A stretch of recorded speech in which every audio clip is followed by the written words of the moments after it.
نیاب روحانی عملیات چینل۔ بسم اللہ الرحمن الرحیم۔ السلام علیکم ورحمۃ اللہ وبرکاتہ۔ محترم ناظرین، آپ دیکھ رہے ہیں نیاب روحانی عملیات چینل۔ میں ہوں صاحبزادہ عبدالوحید۔ آپ کیسے ہیں؟ امید کرتا ہوں آپ سب خیر و عافیت سے ہوں گے۔ اللہ رب العزت آپ سب کو اپنے حفظ و امان میں رکھے، آپ سب پر اپنی رحمتوں کا نزول فرمائے۔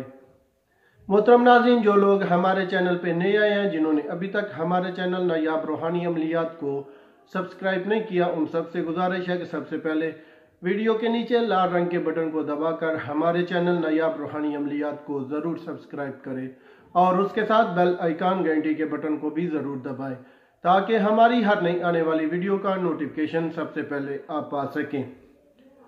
محترم ناظرین، آج میں ایک بہت مجرب روحانی وظیفہ لے کے حاضر ہوا ہوں، جو کہ وظیفہ حاجت روائی کے متعلق ہے۔ اگر کوئی مشکل درپیش ہو جائے یا کوئی حاجت آ جائے کہ یعنی کہ کوئی ایسا مشکل کام آ جائے کہ جس کا کرنا ہوتا ہوا نظر آنا بہت مشکل ہو کہ یہ کام میرا کام یہ ہو جائے گا کہ بہت مشکل ہے یہ میرا کام ہو، یا کوئی ایسی یعنی کہ کوئی مصیبت آ جائے کہ جس سے چھٹکارا حاصل کرنا ناممکن نظر آتا ہو، اور کوئی ایسی حاجت آ جائے یعنی کہ کوئی ضرورت بن جائے کہ جو ضرورت پوری ہوتی ہوئی مشکل نظر آتی ہو اور اس کا پورا ہونا بھی لازمی چاہیے۔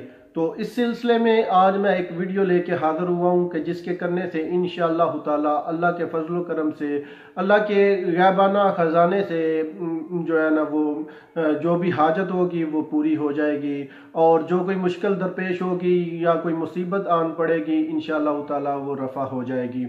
ناظرین، بہت مجرب عمل ہے، بہت سارے عملیات موجود ہیں، لیکن بہت سارے لوگ کہتے ہیں کہ جو ہم وظیفہ یہ وظیفہ کیا وہ وظیفہ کیا لیکن ہمارا کام نہیں ہوا، جو بھی ہم وظیفہ کرتے ہیں کامیابی نہیں ہوتی۔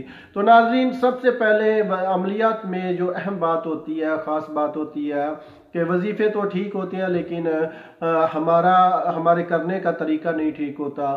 جو اس میں روحانی عملیات میں سب سے تو اہم بات یہ ہوتی ہے کہ جو روحانی طور پہ انسان کو پاکیزگی کی ضرورت ہوتی ہے۔ جو لوگ ہم اس چیز سے بالکل دور ہوتے ہیں، پاکیزگی ہمارے اندر ہوتی نہیں، تو ہم عملیات پہ کہتے ہیں کہ عملیات اثر نہیں کرتے۔ اصل میں تو ہم خود جو ہے نا پاکیزگی اختیار کریں گے تو انشاءاللہ تعالی ہر عمل جو ابھی آپ وظیفہ کریں گے وہ پورا ہوگا۔ پاکیزگی میں سب سے تو اہم بات ہے کہ جھوٹ مت بولیں، ہمیشہ سچ بولیں، اور 5 ٹائم کی نماز کی پابندی کریں، حلال حرام کی پہچان کریں، ٹھیک ہے۔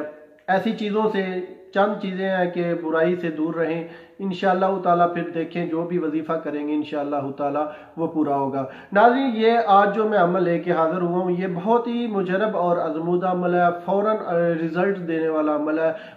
فوراً جو ہے یہ عمل کرنے سے انشاءاللہ تعالیٰ جو بھی مشکل ہوگی وہ حل ہو جاتی ہے۔ بہت سارے لوگوں کو یہ وظیفہ بتایا، بہت سارے لوگ کاروبار کے مسئلے میں کہتے ہیں کہ ہمارا کاروبار نہیں چلتا، ان کو بتایا، اللہ کے فضل و کرم سے چند ہی دنوں میں ان کا کاروبار چلنا شروع ہو گیا۔ اگر کوئی مصیبت میں آئی یعنی کوئی جھوٹا کسی کے اوپر مقدمہ ہو گیا تو اس نے یہ وظیفہ کیا تو وہ بھی اللہ کے فضل و کرم سے مقدمے سے بری ہو گیا۔ ایسے زندگی کے 100 معاملات ہوتے ہیں جن میں انسان پھنس جاتا ہے اور بہت مشکل ہو جاتی ہے، بہت پریشانی ہو جاتی ہے۔ تو اس سلسلے میں یہ وظیفہ کریں، انشاءاللہ تعالی آپ کو ضرور فائدہ ہوگا۔ کسی بھی قسم کے کسی بھی مسئلے میں آپ زندگی میں پھنسے ہوئے ہیں تو اللہ نے چاہا تو اس وظیفے کرنے سے یہ وظیفہ کرنے سے انشاءاللہ تعالی ہر مصیبت ہر پریشانی سے چھٹکارا حاصل ہو جائے گا۔ تو ناظرین، ویڈیو شروع کرتے ہیں آج کی اس روحانی وظیفے کو شروع کرنے سے پہلے میں آپ سے گزارش کرتا ہوں کہ ویڈیو کو آخر تک ضرور واچ کیا کریں تاکہ آپ کو ہمارے روحانی عملیات کا مکمل پتہ چل سکے۔ کچھ چند خاص باتیں ہوتی ہیں جو ہم لکھ کر نہیں بتاتے، اس کے لیے آپ کو ویڈیو آخر تک دیکھنی ضروری ہوتی ہے۔